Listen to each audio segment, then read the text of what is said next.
काल माझी बहीण आली होती आणि तिने येताना तिच्या गावावरून करवंद घेऊन आली। आम्ही कितीतरी वर्षानंतर हे करवंद खाल्ले आणि काव्याने तर पहिल्यांदाच खाल्ले। आम्ही तिला सांगितलं की ही ब्लूबेरी आहे आणि ती पटकन आवडीने घेऊन खाल्ली, पण खूप आंबट लागली असं ती सांगत होती। आता आज सकाळीच माझी बहीण आणि ते गेले होते तिचे मिस्टर, मुलगा, त्यांना लवकर जायचं होतं म्हणून त्यांनी चहा पाणी घेऊनच लवकर निघाले। मग काय मी माझ्या स्वयंपाकाला लागले, पण ती गेल्यानंतर बिना जेवल्याची गेली आणि काही न खाता गेली म्हणून याची खंत खूप वाटली, पण त्यांना जाणं अर्जंट होतं त्याच्यामुळे ते गेले। पण मला मात्र दिवसभर करमणार नाही, कारण ती न जेवता गेली।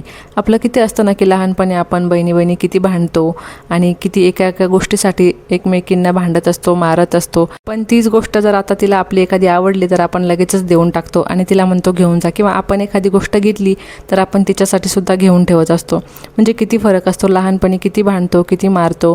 तर आज गेले होते काव्याला हॉस्पिटलमध्ये घेऊन, तिला रात्री ताप आला होता। हॉस्पिटलमधून घरी आलो आणि तिला औषध घ्यायचं खूप जीवावर होतं, त्यामुळे ती रडत होती, पण तिला जेवू घातलं आणि औषधी दिली सगळी आणि मग नंतर ती झोपली। चला भेटूया आता उद्या, बाय।